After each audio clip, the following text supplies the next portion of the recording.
Dari kamu bukan model terima kasih. Tak mau sendiri berkelahi belum wali. Pandang orang lain.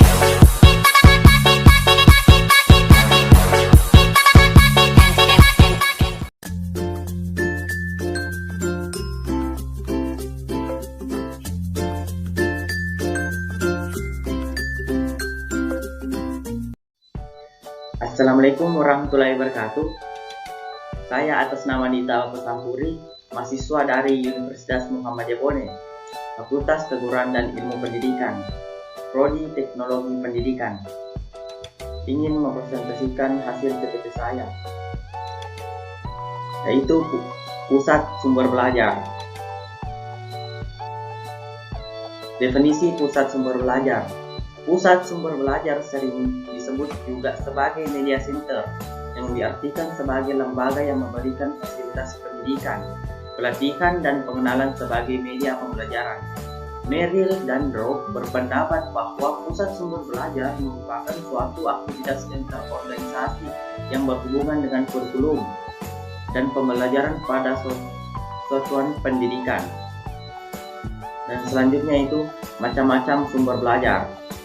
Menurut ICT, terdapat 4 diantaranya, yaitu orang, bahan, lingkungan.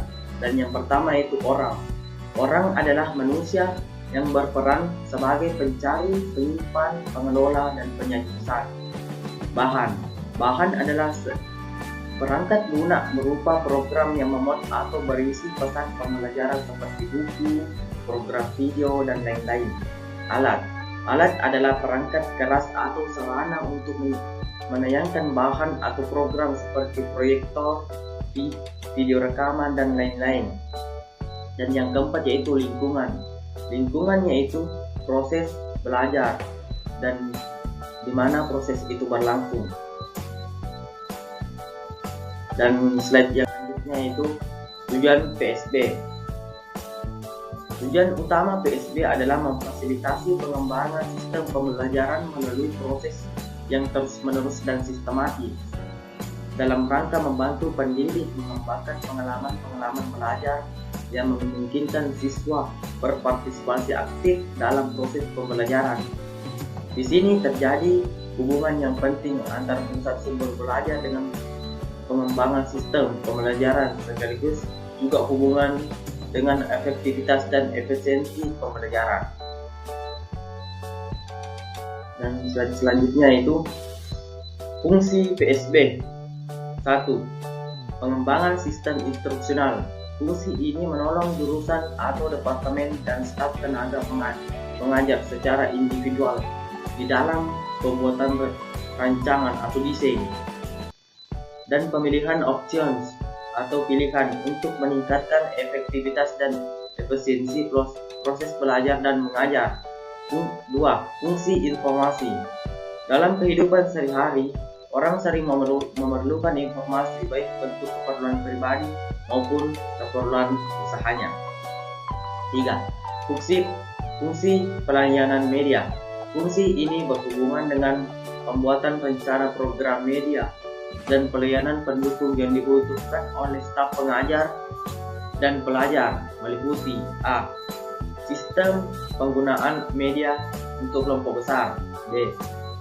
Sistem penggunaan media kelompok kecil. C.